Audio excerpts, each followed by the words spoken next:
देख रहे हैं न्यूज़ वन इंडिया। मैं हूं आपके साथ ऋतु तिवारी। पोखरियाल बुलेटिन की शुरुआत करेंगे। सीएम योगी आदित्यनाथ का दौरा आज है। आज वाराणसी जाएंगे सीएम योगी आदित्यनाथ। आज शाम 4 बजे वाराणसी पहुंचेंगे और 2 दिन वाराणसी में ही अलग अलग कार्यक्रमों में प्रतिभाग करेंगे। तो आज सीएम योगी आदित्यनाथ वाराणसी के दौरे पर रहने वाले हैं। इस दौरान कई कार्यक्रमों में भी हिस्सा लेंगे। तो 4 बजे के करीब वाराणसी पहुंचेंगे।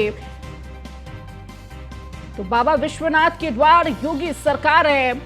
तो आज वाराणसी में कई कार्यक्रम में भी रहने वाले हैं। तो शाम 4 बजे वाराणसी पहुंचेंगे सीएम योगी। तो 2 दिन का ये दौरा रहने वाला है। काशी में मौजूद रहेंगे 2 दिन सीएम योगी आदित्यनाथ और इस दौरान तमाम अधिकारियों के साथ बैठक भी करेंगे। और देखिए, वक्त वक्त पर वाराणसी पहुंचते रहते हैं सीएम योगी आदित्यनाथ। काशी में हो रहे विकास कार्यों का जायजा लेते हैं। कहां तक विकास कार्य पहुंचा है उसका भी जायजा लेते रहे हैं और अधिकारियों के साथ संवाद भी करेंगे, बातचीत करेंगे। स्थलीय निरीक्षण करते हुए भी सीएम योगी आदित्यनाथ नजर आ सकते हैं। देखिए, हर बार जब भी काशी जाते हैं, जो कार्य चल रहे हैं उनका स्थलीय निरीक्षण भी करते हैं और अधिकारियों को तमाम दिशा निर्देश भी देते हैं कि किस तरह से गति के साथ इस काम को आगे बढ़ाना है।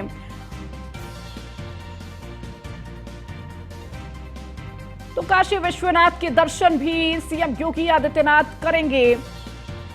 जब जब काशी पहुंचते हैं तो काशी विश्वनाथ के दर्शन सीएम योगी आदित्यनाथ करते हैं।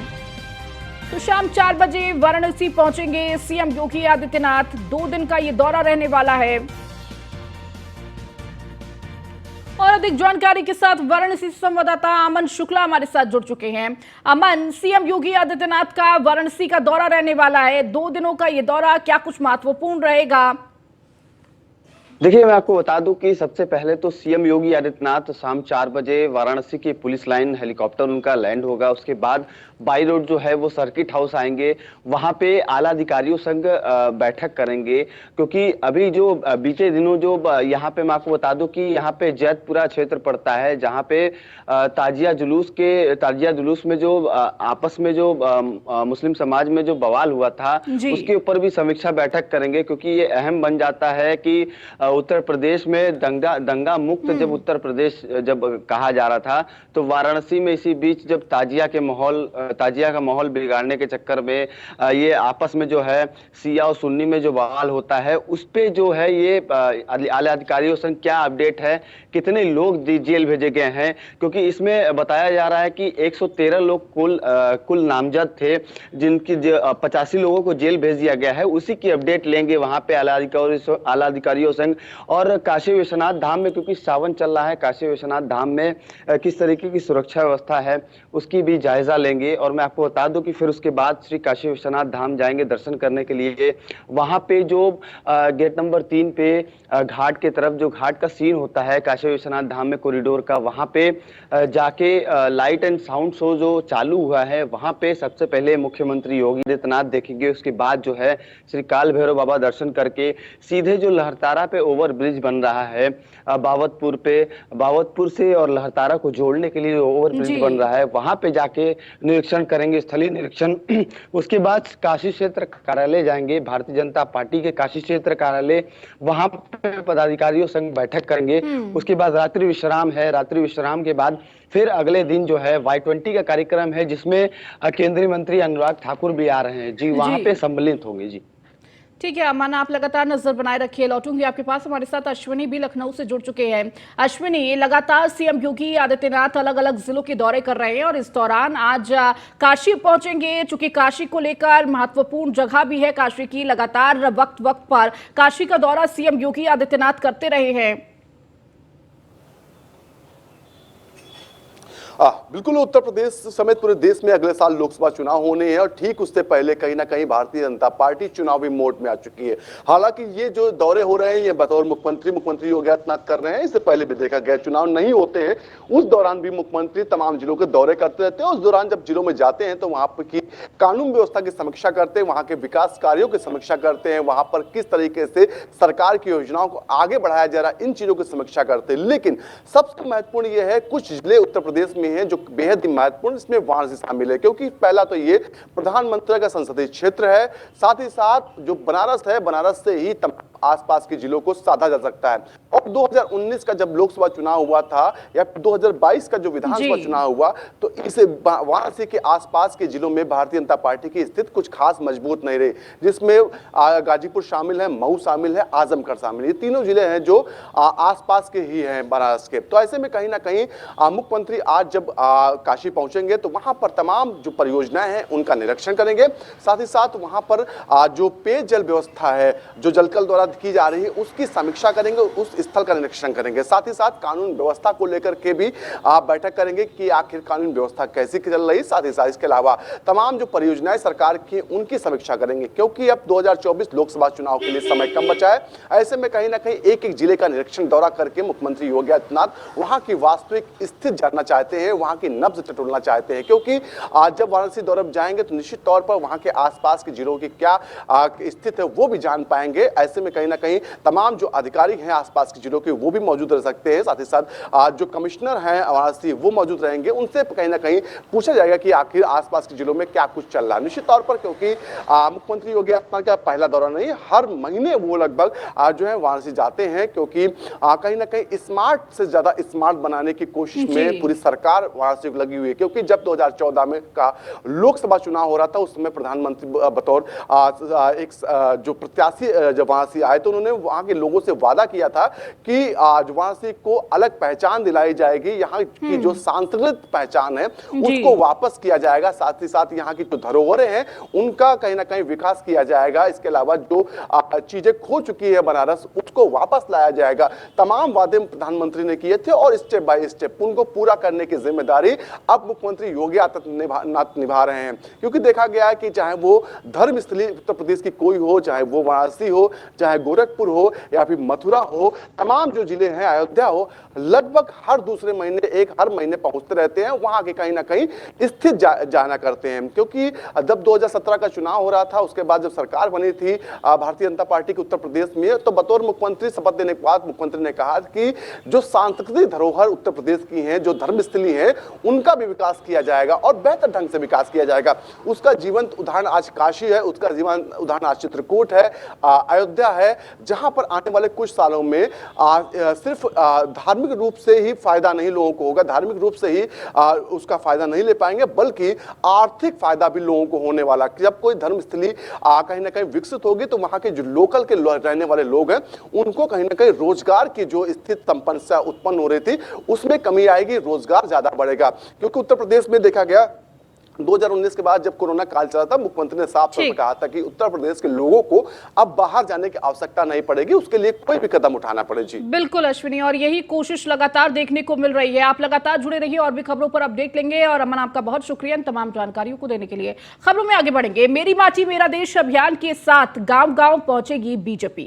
गांव से माटी जुटाने के बहाने ग्रामीणों से जुड़ेगी बीजेपी। 30 अगस्त तक चलेगा मेरी माटी मेरा देश अभियान। देश प्रेम के जरिए ग्रामीण क्षेत्रों में सांस्कृतिक राष्ट्रवाद को तेज करेगी बीजेपी। लोकसभा चुनाव के लिए जमीन तैयार करने में भारतीय जनता पार्टी जुटी हुई है, तो हर घर तिरंगा अभियान के बाद मेरी माटी मेरा देश अभियान तेज है। तो गांव से इकट्ठा कर ब्लॉक पर अमृत कलश में रखी जाएगी ये मिट्टी। देश के 7500 ब्लॉक से लाई गई मिट्टी से कर्तव्य पथ पर बनेगा अमृत वन। तो हर घर तिरंगा अभियान के बाद अब मेरी माटी मेरा देश ये अभियान चलाया जा रहा है बीजेपी की तरह। अश्विनी हमारे साथ लगातार जुड़े हुए हैं। अश्विनी, जिस तरह से मेरा देश मेरी माटी मेरा देश अभियान भारतीय जनता पार्टी चलाने जा रही है, कहीं ना कहीं इस अभियान के द्वारा एक तरफ चुनावी मोड में बीजेपी है, उसको कहीं ना कहीं साधने के प्रयास में है कि हर घर और ग्रामीणों तक पहुंचने का प्रयास पार्टी कर रही है। बिल्कुल, भारतीय जनता पार्टी नए प्रयोगों के लिए जानी जाती है। चुनाव दर चुनाव वो नए प्रयोग करती है। कभी वो तिरंगा यात्रा का प्रयोग करती है, तो कभी वो मेरी माटी मेरा देश। इससे पहले देखा गया कि टिफिन बैठकें कर रही थी, उससे पहले देखा गया कि चाय पर चर्चा कर रहे थे। ये लंबी लिस्ट है कि जो भारतीय जनता पार्टी कुछ ना कुछ नया करती रहती और लोग इससे जुड़ते भी हैं। अब कहीं ना कहीं सबसे ज्यादा फोकस भारतीय जनता पार्टी ग्रामीण क्षेत्रों पर है, क्योंकि सबसे बड़ा वोट बैंक, सबसे ज्यादा प्रवास लोग वहीं करते हैं। अगर ग्रामीण क्षेत्र को साधने में भारतीय जनता पार्टी सफल रहती तो निश्चित तौर पर जीत जो उससे दूर नहीं होगी। ये भली भांत भारतीय जनता पार्टी को पता है। इसी के चलते अब मेरी माटी मेरा देश अभियान शुरू होने जा रहा है। 30 अगस्त तक अभियान चलेगा। अभियान के दौरान ग्रामों में आज जो भारतीय जनता पार्टी के जो पदाधिकारी वो जाएंगे, वहां के तालाबों से, पोखरों से मिट्टी लाएंगे, जिसको ब्लॉक पर इकट्ठा किया जाएगा और ब्लॉक से एक वो मिट्टी जो दिल्ली जाएगी। उत्तर प्रदेश के 7500 ब्लॉकों पर ये मिट्टी से इकट्ठा करके दिल्ली पहुंचाई जाएगी। जहां पर कर्तव्य है वहां पर अमृत वन बनेगा। निश्चित तौर पर ऐसे में कहीं ना कहीं भारतीय जनता पार्टी लोगों की नब्ज टटोलना जानती है। भारतीय जनता पार्टी के तमाम ऐसे तमाम डॉक्टर्स हैं, चाहे वो मुख्यमंत्री योगी आदित्यनाथ खुद हैं, जो राजनीति के बड़े प्रकांड विद्वान माने जाते हैं, छोटी छोटी चीजों को समझना जानते हैं। इसके अलावा अगर बात करें जो उत्तर प्रदेश में इससे पहले संगठन महामंत्री रहे सुनील बंसल, उनकी बात करें, या फिर केंद्र में चले जाए, केंद्र में अमित शाह की खुद बात करें, जेपी नड्डा की बात करें, सबसे बड़े जो प्रकांड विद्वान माने जाते हैं राजनीति के, वो खुद प्रधानमंत्री नरेंद्र मोदी हैं। तो ऐसे में कहीं ना कहीं जो योजनाएं तैयार की जाती हैं वो कहीं ना कहीं गरीबों के, पिछड़ों के और दलितों के और ग्रामीण क्षेत्र के रहने वाले लोगों के, किसानों के दिलों को छू जाए, ऐसी योजनाएं होती हैं। निश्चित तौर पर पिछली बार देखा गया कि 15 अगस्त पर किस तरीके से जो हर घर तिरंगा यात्रा, जो हर घर तिरंगा फहराया जाने को लेकर के अभियान चलाया गया, और उस अभियान को सरकारी विभाग हो या फिर प्राइवेट लोग हो या फिर आम जन हो, सभी ने बढ़ चढ़ कर समर्थन किया था। और ऐसी तस्वीरें पूरे देश से आई थी कि लोग हतप्रभ रह गए थे। निश्चित तौर पर एक बार फिर उसी तरीके से महाअभियान भारतीय जनता पार्टी चलाने जा रही है, और कहीं ना कहीं इस बार जो फोकस सबसे ज्यादा होगा ग्रामीण क्षेत्रों के लोगों पर होगा, क्योंकि वहां पर सबसे ज्यादा लोग इस तरह निवास करते हैं और भारतीय जनता पार्टी उसी पर फोकस करने जा रही है। जी ठीक है अश्विनी, आप लगातार जुड़े रहिए और भी खबरों पर आपसे अपडेट लेंगे। चलिए खबरों में आगे बढ़ेंगे। 100 से ज्यादा जिला पंचायत सदस्य आज लेंगे बीजेपी की सदस्यता। 2 दिनों तक चलेगी सदस्यता की ट्रेनिंग। प्रदेश अध्यक्ष भूपेंद्र चौधरी करेंगे उद्घाटन। जिला पंचायत सदस्यों को सदस्यता दिलवाएंगे भूपेंद्र चौधरी। अवध क्षेत्र में बीजेपी के 13 जिला पंचायत अध्यक्ष और 129 जिला पंचायत सदस्य होंगे। लखनऊ के पारा में आयोजित होगा यह कार्यक्रम। 100 से ज्यादा जिला पंचायत सदस्य निर्दलीय और दूसरे दलों के हैं। अश्विनी हमारे साथ लगातार जुड़े हुए हैं। अश्विनी, जिस तरह से 24 की तैयारी का हम जिक्र कर रहे हैं कि बीजेपी एक के बाद एक मुहिम चलाती हुई नजर आ रही है, और देखिए अब कहीं ना कहीं जो अलग अलग दलों से तमाम लोग आए हुए हैं उनको सदस्यता दिलाने का ये पूरा कार्यक्रम चलने वाला है। बिल्कुल, भारतीय जनता पार्टी हमेशा कहीं ना कहीं चाहती है कि दूसरे दलों से जो परेशान लोग हैं, जो पीड़ित लोग हैं, वो उनके साथ आए। भारतीय जनता पार्टी में एंट्री के लिए एक चीज बड़ी होती है कि आपकी छवि है वो स्वच्छ होनी चाहिए। आप पर कोई दाग नहीं होना चाहिए, आप पर कोई इल्जाम नहीं होना चाहिए, आप पर कोई बड़ा मुकदमा नहीं होना चाहिए। राजनीति से प्रेरित मुकदमे तो हमेशा देखा गया तमाम राजनीतिक पार्टियां उनको अवॉइड करती हैं, क्योंकि वो अमूमन लिखे जाते हैं। भारतीय जनता पार्टी देखा गया 2022 का विधानसभा चुनाव था, उससे पहले सैकड़ों की संख्या में लोगों को अपने साथ जोड़ती है। तमाम, चाहे समाजवादी पार्टी हो, चाहे बसपा हो या कांग्रेस के बड़े दिग्गज भारतीय जनता पार्टी में आते हैं, और इसकी जिम्मेदारी दी गई थी पूर्व भारतीय जनता पार्टी के जो पूर्व प्रदेश अध्यक्ष हैं लक्ष्मी नारायण जो है उनको, साथ ही साथ लक्ष्मीकांत वाजपेयी, साथ ही साथ उत्तर प्रदेश में वर्तमान समय में जो अभी दया शंकर सिंह हैं जो मंत्री हैं, परिवहन मंत्री हैं, उनको दी गई थी। तमाम इनके साथ के सहयोगी औरतें, इन लोगों ने कड़ी मेहनत की थी और बड़ी संख्या में लोगों को अपने साथ जोड़ा था। जोड़ने का फायदा ये हुआ कि एक बार फिर उत्तर प्रदेश में भारतीय जनता पार्टी की सरकार बनी। एक बार फिर यही मुहिम शुरू हो गई। अभी देखा गया कुछ दिन पहले ही तमाम पार्टियों से लोगों को भारतीय जनता पार्टी में जोड़ा गया था, और अब लगभग 100 जो जिला पंचायत सदस्य हैं जो एक बड़ी ताकत रखते हैं, वो भारतीय जनता पार्टी की सदस्यता ग्रहण करने जा रहे हैं। तो ऐसे में कहीं ना कहीं भारतीय जनता पार्टी 2024 का जो लोकसभा चुनाव होना है उस पे कहीं ना कहीं काम करना शुरू कर चुकी है, लोगों को अपने साथ जोड़ना शुरू कर चुकी है, और कहीं ना कहीं यही उसका तरीका होता है कि जब चुनाव होता है तब उसको फायदा मिलता है। अमूमन देखा जाता है दूसरी पार्टियां हैं अभी 2024 चुनाव को लेकर के कोई भी तैयारी नहीं कर रही हैं, चाहे समाजवादी पार्टी हो, चाहे वो बसपा हो या कांग्रेस हो।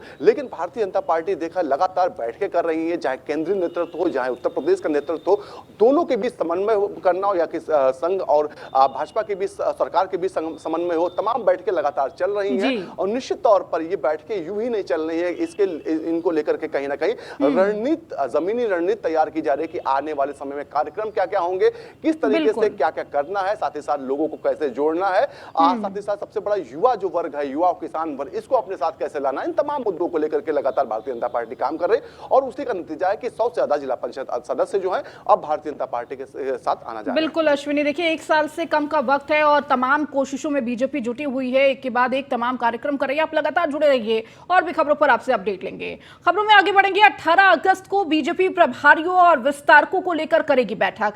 बीजेपी के राष्ट्रीय महासचिव सुनील बंसल बैठक करेंगे और बैठक को संबोधित भी करेंगे। बीजेपी प्रदेश अध्यक्ष भूपेंद्र चौधरी भी बैठक में मौजूद रहेंगे। बैठक में 14 हारी हुई सीटों को लेकर चर्चा की जाएगी। तो 18 अगस्त को बीजेपी प्रभारियों और विस्तारकों के साथ ये बैठक रहने वाली है। तो खास मकसद इस बैठक का, चूंकि 14 जो हारी हुई सीटें थी लोकसभा चुनाव में पिछली बार, उन पर खास नजर है बीजेपी की और चाहती है कि इन 14 सीटों पर किस तरह से किला भेदा जाए और इसी कोशिश में बीजेपी तमाम बैठकें कर रही है।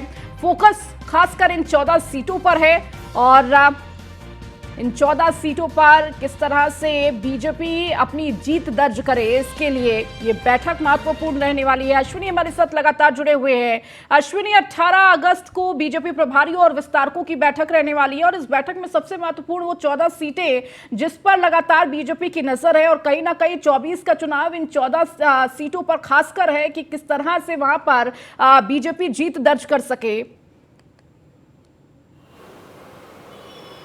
बिल्कुल, भारतीय जनता पार्टी लगातार बैठकों का दौर जारी रखे हुए है। एक बार फिर 18 तारीख को तमाम पदाधिकारी विस्तारकों की बैठक होगी और सबसे ज्यादा फोकस 14 नहीं 16 सीटों पर होगा, क्योंकि 2 सीटें जो रामपुर और आजमगढ़ थी, हालांकि उपचुनाव में जीत गए थे, लेकिन 2019 के लोकसभा चुनाव में ये भी सीटें हारी। तो 16 सीटें हैं जिनको लेकर के रणनीति तैयार की जा रही और रणनीति को जमीन पर उतारने के लिए भी काम किया जा रहा है निश्चित तौर पर, क्योंकि 14 सीटें हैं जहां पर भारतीय जनता पार्टी कहीं ना कहीं तमाम प्रयासों के बाद भी हार गई थी। लेकिन सबसे बड़ा अंतर इस बार ये है कि पिछला जो चुनाव हुआ था वो भारतीय जनता पार्टी के खिलाफ में एक साथ बहुजन समाज पार्टी, साथ ही साथ बसपा सपा आई थी, जिसका नुकसान भारतीय जनता पार्टी को कहीं ना कहीं हुआ था। लेकिन इस बार जो बसपा है वो अलग चुनाव लड़ने के पूरा मूड बना चुकी है। तो ऐसे में कहीं ना कहीं राहत वाली ये बात जो है भारतीय जनता पार्टी के पक्ष में है, क्योंकि लगातार देखा गया, इससे पहले भी देखा गया, आजमगढ़ का चुनाव हुआ या फिर रामपुर का। आजमगढ़ का चुनाव जब हुआ तो जो भारतीय जनता पार्टी कैंडिडेट थे, सपा के कैंडिडेट और बसपा के कैंडिडेट ने 2,80,000 लगभग वोट पाया था और कहीं ना कहीं